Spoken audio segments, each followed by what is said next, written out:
Greetings, mighty companions. Back here in upstate New York in middle of April. Tomorrow is Easter, and spring is just getting ready to leap out here.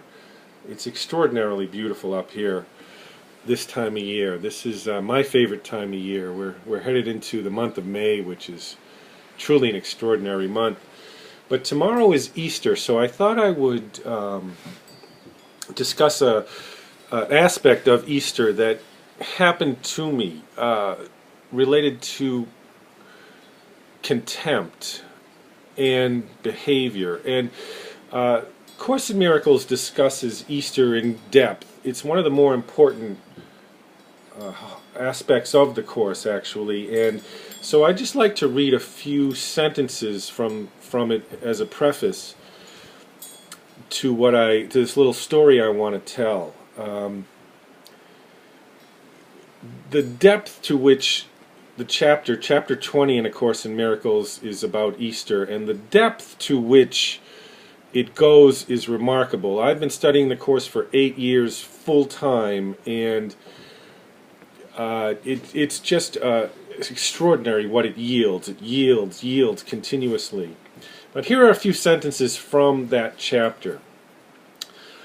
Gifts are not made through bodies, if they be truly given and received.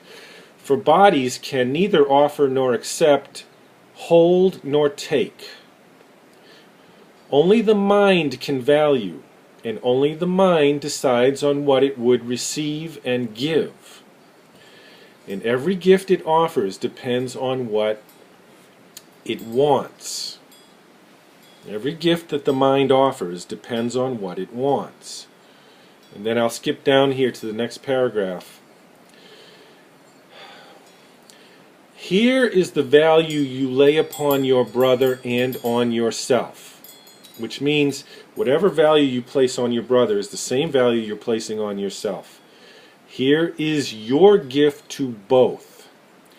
Your judgment on the Son of God for what he is. Forget not that it is your Savior to whom the gift is offered. Offer him thorns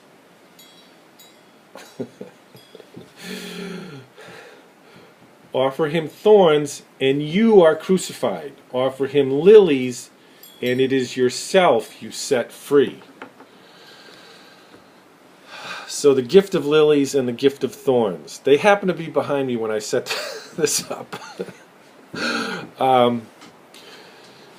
So what happens if you have two Course in Miracles students who are both studying the Course, and one is expressing contempt for the other? Sounds like a perfect catch-22. I mean, if you go to A Course in Miracles meetings, one of the things that is hammered and talked about continuously is this energy of objection. I am objecting to my brother, objecting to an event, objecting to a circumstance, objecting to a scenario. And this energy of objection is what we're trying to remove from our lives. So we have two people in A Course in Miracles meeting and one of them is expressing contempt for the other, continuously expressing contempt. And so I was forgiving it. I was forgiving it. This is in actual meetings. You know, someone would come in and object to me personally over and over and over again. So I forgave this for long time. On principle, I kept forgiving it, letting it go. Comes in the moment, let it go. So it's a 10-second event rather than the beginning of an octave that goes on in my mind. But this was not getting better. It was getting just constant. It was just constant, no matter how much I forgave it. And so I asked how to understand this. How do I understand this? And what is there to get from it? And the resulting answer was just magnificent, So I'll quickly try to walk through it plot-wise, how it happened. So I keep forgiving it over and over and over again, but this other person just has this continuous objection to me. And that's not uncommon in the Course, because what we need to be releasing is what's going to come up. That's what's coming up, so that we can release it. And so I asked, how is this supposed to work? How am I supposed to understand this? And what the Course tells us is that every experience can become a holy experience. So, okay, I'm ready. Show me how this is a holy experience. Please, I'd be glad to know. So I keep forgiving it, and then it comes to me, the realization, the correct perception gets dropped in. Is, okay, you have two people in the Course, one expressing contempt, one absorbing and releasing it. And the first hit I got was that this is holy, this is a holy dynamic, H-O-L-Y, because normally speaking in life, in the world, when one expresses contempt, one gets contempt back. And it can easily become a war, very easily become a war, as we all know. And so, forgive my eye contact here. It's difficult with the iPad to get to know where to put my eyes. But I'm speaking to you. So I keep forgiving, and then I realize that I am providing a safe space on which this person can express contempt without it becoming a war in their experience. And so I'm doing a serious favor for this person. But anyway, this goes on without getting better. And so I see this person in a social situation, and I get the inner hit to give it back, to give the contempt back. And so I do. I give it back, and all of this stream of contempt gets released onto me instantly, projected onto me. Just this huge stream of contempt, and it was shocking at how deep it went and how much force there was with it. And I just absorb it and let it go, as it's occurring right in the moment. And so I begin to experience the holiness of the situation. It's like, wow, I'm providing a safe space. Now, this is not a dynamic that needs to go on and on and on. This is a dynamic that needs to be finished. I'm not a punching bag, and I'm not going to be a punching bag for anybody, for any circumstance. But in these short-term experiences, in these momentary experiences, so this stream of contempt gets released onto me, and I'm letting it go in the moment, just dispersing it, finding it amusing actually, and providing the space where I'm not reflecting contempt back, although I am pretending to. And so I give a couple of good Jack Reacher responses. It's like, well, that's what you're going to do? Yeah, well, how are you going to do that from the inside of an ambulance?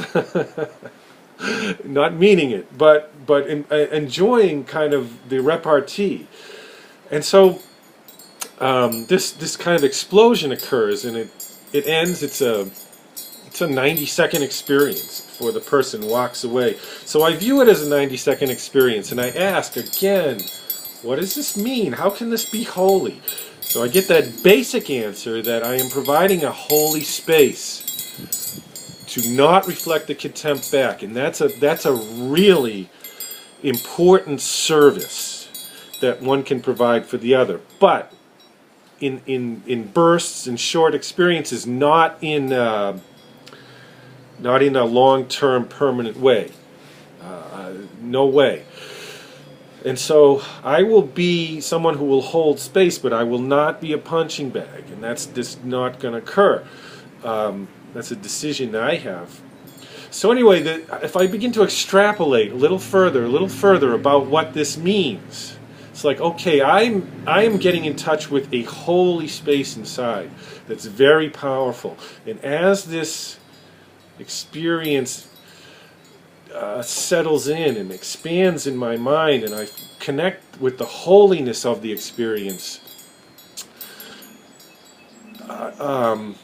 I begin to see, or how can I extrapolate from this? Okay, I am capable of absorbing contempt and releasing it.